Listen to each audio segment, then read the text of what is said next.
There's a lovely moment just then. Stephen Fletcher just walked behind us. Talking of lovely moments, let's bring in the two men that have made this possible. There's a big embrace happening behind us between Rob McElhenney. Rob, can we bring you in? You're live on Sky Sports. Hi. Ryan, come in too. Come in here, stand next to us. How's it going? Congratulations. Rob, can I just ask you, I saw you just have an embrace with one of the photographers here. I've had volunteers in the stands in tears about what this means. Tell me about that sort of relationship with the fans and what it means for you to get back to them. It's the entire experience. I mean, there's so many people here who don't get the credit that they deserve. People here every day, the stewards, obviously the supporters, the media team, the coaching staff, everybody that are keeping the players safe, the pitch, chow. I mean, people who are not talked about, not sung about, but actually keep the entire thing going. And we have so much love for them. This man on social media who slides into your DMs and says, you know what, I've got this little project, shall we get involved? What have you got to say to him now?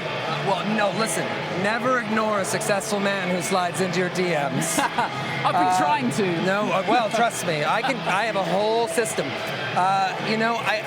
It just seemed like an impossible dream, and what we're lucky to do is be storytellers.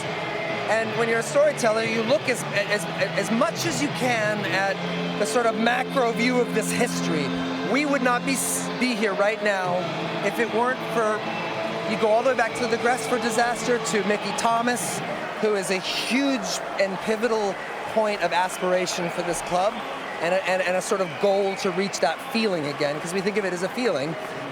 Paul Mullen, Ollie Palmer, this coaching staff that have kept it, I think, the greatest dressing room in sports in any category that I think I've ever seen before. Truly, folks who are all for one and one for all. And then this community is just like I'm speechless with their passion and emotion and transformation. So. This guy here has stood with his hands on his head for the last half an hour. Can't believe That's what's how happened. I know that feeling very well. For both of you now, those 15 years in the National League, to the point where you didn't turn up to Forest Green last season, how do you then gather your thoughts and think, hey, one season away from the Premier League? Well, that's for tomorrow to think about. Today is just enjoying the moment. Wait, we're allowed to wait till tomorrow? That sounds yeah, great. I mean, we could probably wait until 12:01. Okay, yeah, I could do 12:01. Yeah, that's right. Yeah. And then tomorrow we'll talk about. I'll erase the whiteboard I put up at halftime. Yeah. it might get a little pricier from here on out, but we're just going to enjoy the moment. Yeah, we are. That's for sure. That is for sure. Oh, I walked past your new pitch on the way in. I mean, this stuff's expensive, right? However, forget about that for now. How do you make a small fortune in football? You start with a large one, right? Well, right, yes. Or buy a boat. That's another dumb thing you could do. You can't walk away from it now because it's got hold of your soul. No, one quick word on Sir Phil Parkinson or whatever is landed at his feet next. I mean, Phil,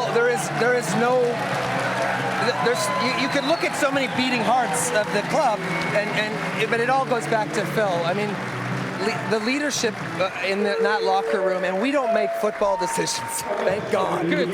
And the faith that the club has in Phil and the community, that speaks volumes. And I think it's just, we were standing there doing a press conference 4 years ago. That's right. And this man said, our goal is to make it to the Premier League. And there was understandably a lot of titters and laughter and giggles, but it starts to feel like a real tangible thing that could actually come to fruition in this moment. I want to hear what you have to say, because in Phil we trust.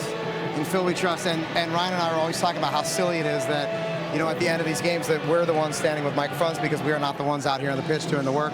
We are not the ones here every single day, back in the training rooms, getting the players ready, the players themselves.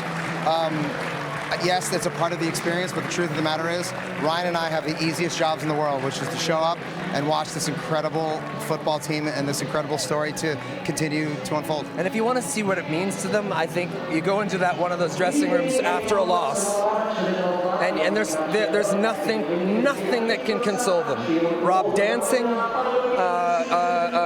me dancing, definitely that's going to hurt some eyes. But that's where you see, I think, the grit and the mettle that these players have. It means everything to them. You're aware of the old mic drop, right? Yes.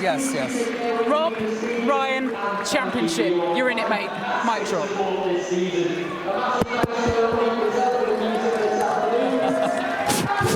Thank you. That'll do. Sorry. Always polite. So Canadian. Yes. Thank you very much.